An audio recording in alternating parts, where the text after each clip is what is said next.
Prancheta do PVC, com Paulo Vinícius Coelho. Oferecimento Monroe e Monroe Axios, amortecedores e peças para suspensão, qualidade de ponta a ponta.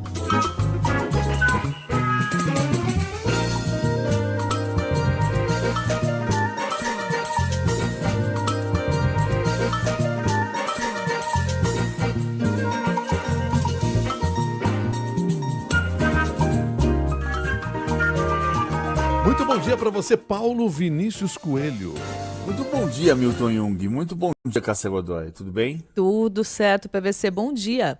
Qual é a escalação do time dos Reis Magos? Eu não faço a menor ideia.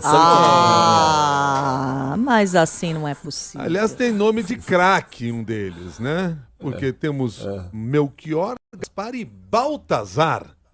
Baltazar, artilheiro de Deus, ou cabecinha de ouro. Deus. Exatamente. Ou cabecinha de ouro. Como não Você sabe lembrar que aqui do Baltazar? Na minha festa de Natal, quando o Papai Noel chega, tem uma criança chamada Gigi que pergunta pro Papai Noel quais são os nomes das renas. Das renas. Coisa sempre fofa. bonitinho, sempre muito bonitinho. Paulo Vinícius Coelho, mas não é sobre esse assunto que nós vamos conversar. Nós vamos falar sobre Vinícius Júnior no Real Madrid e a crise.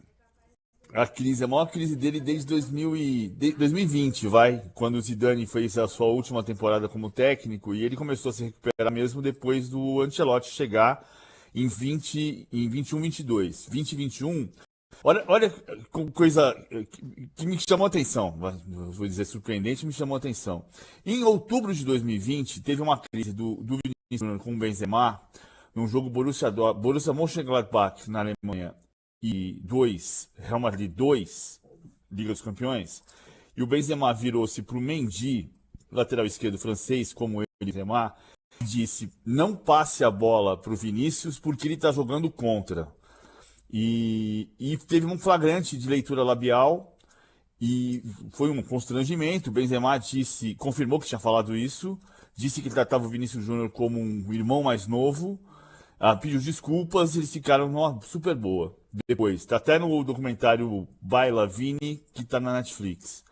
A crise do Vinícius Júnior hoje é muito forte com o Xabi Alonso, primeira temporada depois da saída do Ancelotti, o Xabi Alonso é o técnico dessa temporada, e no domingo contra o Betis, teve um flagrante de leitura labial do Vinícius, dizendo para o Xabi Alonso, fala para o Gonzalo passar a bola. Não precisa ser todas, só uma. Cara, é muito parecido, não é? Só que naquele momento, em 2020, o protagonista era o Benzema, e dessa vez o protagonista é o Mbappé, e o Vinícius está tendo dificuldade para voltar a ser protagonista. E isso é muito mais preocupante, isso, na minha opinião, nesse momento, pensando em seleção brasileira, do que saber se o Neymar vai para a Copa ou se não vai. O Neymar, se for para a Copa, vai ser cereja do bolo, porque ele vai ter que ser jogado muito nesse semestre para o Ancelotti se convencer a levá-lo. Mas o Vinícius Júnior foi eleito melhor jogador do mundo em 2024 e nunca mais jogou bem. E hoje o Real Madrid viaja para a Arábia Saudita para jogar a Supercopa. Quinta-feira tem Real Madrid e Atlético de Madrid. Para a seleção brasileira é muito importante acompanhar esse momento. O Ancelotti foi quem extraiu o melhor rendimento do Vinícius Júnior e ele precisa tentar extrair de novo antes do dia 11 de junho, que é quando está marcado o início, está agendado pelo menos o início da Copa do Mundo. E temos um outro assunto também, PVC. O Jorge fica no Cruzeiro? O Cruzeiro, de novo, recusou a proposta do Flamengo. O Flamengo chegou a um pouco mais do que 32 milhões de euros. Vai dar mais de 200 milhões de reais. A maior negociação da história do futebol brasileiro. Cássia Godoy se espanta toda vez que a gente fala dessas cifras e ela tem toda a razão, até porque o mundo se espanta. A maior negociação da história do futebol brasileiro foi quando o Palmeiras contratou Vitor Roque no ano passado por 25 milhões de euros. O Cruzeiro diz que só vende o Caio Jorge por 50 milhões de euros e tem muita gente dizendo que o Pedro Lourenço, dono do Cruzeiro, tá louco. E de certa forma pode estar mesmo, mas a gente se desacostumou com negociações de clube brasileiro para clube brasileiro.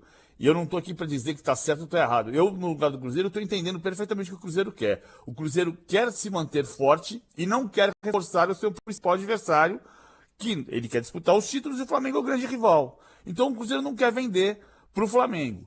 É mais ou menos o seguinte, vou criar aqui uma comparação, talvez Milton se lembre, se concorde comigo. Lá nos anos 70, assim, em 76, se o Grêmio oferecesse 50 milhões de euros para comprar o Falcão, o Inter vendia? Não, pro Grêmio ele não vendia não vende nada. Então, Nem perna de então é pau muito lá ele parecido. vendia naquela época. Então, a gente perdeu essa noção, entendeu? Aconteceu esse tipo de coisa, aconteceu. O Bebeto saiu do Flamengo para ir pro Vasco. Mas o Falcão adoraria. Adoraria? Acho que não. Ia causar. O Batista, quando saiu do Inter para ir pro Grêmio, deu um problema do tamanho do mundo para a vida dele, não deu? Em primeiro momento? Foi, sem dúvida. Mas foi muito Então, bom. É. Foi muito bom, foi vice-campeão brasileiro no Grêmio. Não foi campeão gaúcho no Grêmio, né? Aí eu já não vou lembrar se ele conseguiu esse título Não aí, foi. mas... Não, porque o Inter foi tetra, 81, naquele 82, ano. 83, 84. Em 83 o Batista passou pelo Palmeiras e foi pra Laje. Não foi campeão. Mas assim, a lógica é essa. O Cruzeiro não quer reforçar o Flamengo. Quer se manter forte e não quer reforçar o seu principal adversário. Na visão do Cruzeiro, o Cruzeiro vai ser um adversário forte pro Flamengo nesse ano. Muito obrigado, um bom dia para você. Bom dia, Milton. Bom dia, Cássio. Valeu. Até amanhã. Até amanhã, PVC.